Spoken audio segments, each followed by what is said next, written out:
10th planet, a mysterious species with the technology to genetically engineer humankind. A few years ago, most of us would have laughed at these ideas. When we come back, we'll look at some photographic evidence that raises more serious questions about what the mysterious Anunnaki may have left behind. In our ancient past, there were advanced beings referred to as the Anunnaki, translated, those who from heaven to earth came. The idea that there was in our solar system a race of intelligent beings far older than us who are now gone would certainly force us to rethink lots of questions, including the question of human origins. Where did we come from? Could we be the products of genetic engineering? The hypothesis that modern science is only now catching up with ancient knowledge is inspiring scientists and researchers to increase efforts to rediscover that which may have been lost over time. Thanks to the science of archaeology, experts now know that the first great civilization emerged almost 6,000 years ago. The people of this society were called Sumerians, after their land, Sumer, in the great plain between the Euphrates and Tigris rivers, today's Iraq. The book of Genesis calls the land H.A.A.R.P. For generations, biblical scholars either ignore biblical references to ancient kingdoms or categorize these as legend or lore. Through the study of historical relics and the translation of ancient languages, many biblical researchers now believe that the previously questioned Old Testament references are indeed historically authentic accounts of flourishing, advanced cultures. If you study the Genesis document, that God made Adam out of clay and then took Eve out of his rib, one of his ribs, etc. If you study this document, you discover that it is really a much shorter version of a much more complicated document that comes out of Babylonia and then out of Sumer and so on. Now, these ancient texts give a really complicated story of powerful, non-human, godlike beings actually engineering us, making us for specific purposes. In ancient Mesopotamia, the secrets of astronomy and other celestial knowledge are kept carefully guarded, studied behind closed doors by an exclusive society of priest astronomers. Cylinder seals like these are the only surviving record of these carefully guarded secrets. This clay tablet carries the print of a cylinder seal about 4,500 years old. It depicts the god Enlil granting the plow to humankind, ushering in the age of modern agriculture. On closer inspection, something completely remarkable can be seen.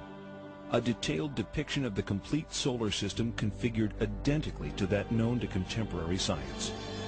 With the sun prominently figured in the center, each planet appears in its correct position and relative proportions to the other planetary bodies. On the outskirts is one additional planet, a 10th, not currently located by astronomers of our modern era. Astronomers around the world are on the lookout for this evasive celestial sphere, as a growing body of physical evidence indicates that it does in fact exist. The surviving historical records of the Sumerians reveal the story of an intruder planet, Nibiru, which appeared out of deep space, drawn into the center of our solar system by the planetary pull of Neptune, Uranus, Saturn, and Jupiter. On an opposing orbital path with the 7th planet, a planet referred to in Sumerian records as Tiamat, Nibiru's new orbit around the Sun placed the two planets on a collision course. As they draw near, one of the satellites of Nibiru crashes into Tiamat, cracking the planet. Subsequent collisions smash half of Tiamat completely, breaking the pieces into what develops mostly into the asteroid belt. The other half of Tiamat becomes Earth. The Earth is thrust into a new orbital position, carrying with it Tiamat's main satellite, our moon. Nibiru, the intruder, is cast into a permanent clockwise solar orbit, returning to Earth's neighborhood once each 3,600 years. This tale of creation echoed through all the ancient cultures, becoming part of the scientific knowledge that we find in the Old Testament, in the creation story of Genesis. If we apply the knowledge of the Mesopotamian text to the biblical text, the correct reading of the book of Genesis emerges. The question remains, how would we as a culture respond to incontrovertible evidence of a species of beings that not only preceded our own but actually engineered mankind? Of all the elusive mysteries, the greatest is the riddle of life itself. How did it begin? From what corner of the universe did the first emanations of existence arise? Was the seed of life carried to Earth from the planet Nibiru? Directed panspermia, another scientific theory, suggests that life on Earth is seeded by a race of beings from outside the planet, not by chance, but as the deliberate activity of an otherworldly society. The Sumerians point to the Anunnaki as the creators of mankind, our own benefactors of life. The Anunnaki themselves arrive and create humankind. How was Adam created? According to the Sumerians, it was by genetic engineering, fertilization in vitro. But why? Sumerian documentation suggests the Anunnaki create humanity to assist in mining African gold. Judaism, Christianity, and Islam, the three great Western traditions, religious traditions, are all founded on the idea that there's something special about human beings. We didn't arrive here accidentally, so we're not just some consequence of billions of years of pointless accidental permutations of life forms. No, we were created in the image of God.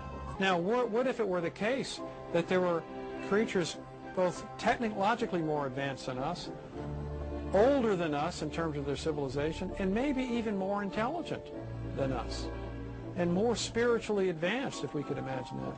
Then would this cause the creation story to collapse and leaving, literally billions of people on the planet totally confused about the meaning of life? Two figures stand on either side of a craft.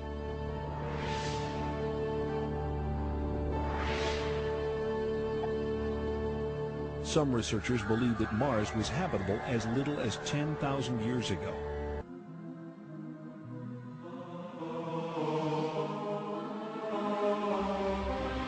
The ancient Sumerian text, just in a very broad overview, basically tell us that these Anunnaki came from space and landed on the Earth in the Tigris-Euphrates Valley.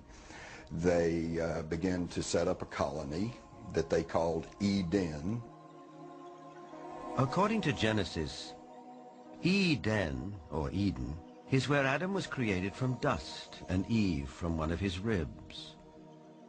Others, however, have a more high-tech version of how human life began.